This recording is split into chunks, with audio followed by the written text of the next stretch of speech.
That explains it then. Explains what? Explains you. I mean, you're a duchess, right? You're the Duchess of Bay Ridge. Hi, my name is Luke, and today I want to discuss a film detail that, once you notice it, you won't be able to unsee it. And it all starts here. Inkblot tests. Rorschach test. This is the over-the-shoulder shot, and it's one of the most common ways to shoot dialogue. That's awesome! It's been used in cinema's most iconic scenes, and you'll see it pop up in nearly every genre, from horror to blockbuster Marvel films, and even comedies. McLovin? Yeah. The setup for the shot allows our attention to be drawn to the person speaking or reacting. But to observe this specific detail, we have to look beyond that. Well, actually in front of it. So today, let's explore this subtle detail and discover why it exists in the first place. Up and down the boulevard. First, let's examine why so many directors use this framing technique, especially when a conversation could easily be filmed in shot reverse shot. When's your birthday? Out! Or in wide. And you think I did it? What if you want to visualize the balance of power within the conversation? You could simply film a character at a higher or lower angle, but when you include the opposing character in the foreground, it emphasizes that difference. Brad Pitt holds the power here. Who are you? And here, Detective Milton doesn't. She might have fooled me, but she didn't fool my mother. It also works for relating a level of intimacy to the audience. Having both characters simultaneously in the frame can make the audience feel like they're part of the conversation, and establishes a connection between them and the characters. Just tell me one thing to help me decide. What else have you got up there? Would you grow?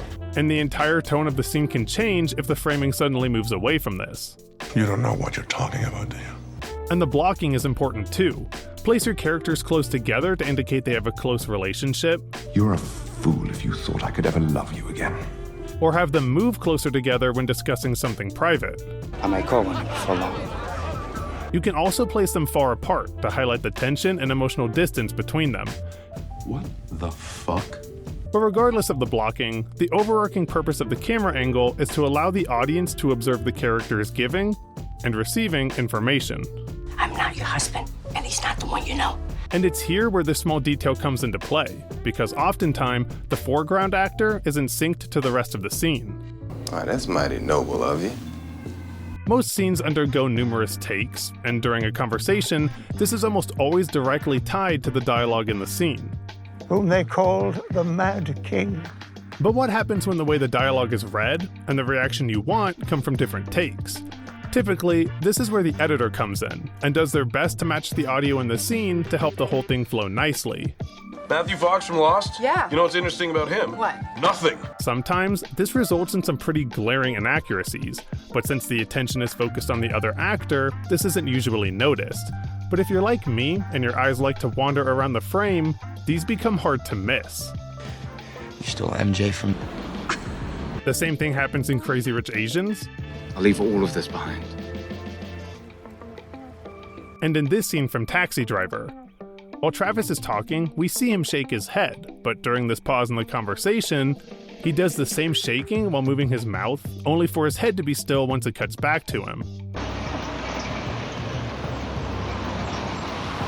And the opposite can happen too, where the character is supposed to be talking, but the actor's mouth isn't moving, like in this scene from Shooter. You're one of the few people who knows what to look for. Or at the end of this scene from Inception. It feels like it's almost creating itself, if you know what I mean. Yeah. And don't even get me started on the dubbing in this scene from Acolyte. Like what we see on this planet. It's a power that should be studied, protected. I know this is a small detail and doesn't impact the quality of the film, but it definitely stands out to me, and I can't help but look for it whenever I see this shot. So the next time you see an over-the-shoulder angle pop up in a film, take a look to see if everything is properly synced up. Or don't and just enjoy the movie. So happy for you. I'm Luke. Odious little man. Thanks for watching. What you do with that? You bake me a cake, you sing me a song, watch me blow out me fucking candles.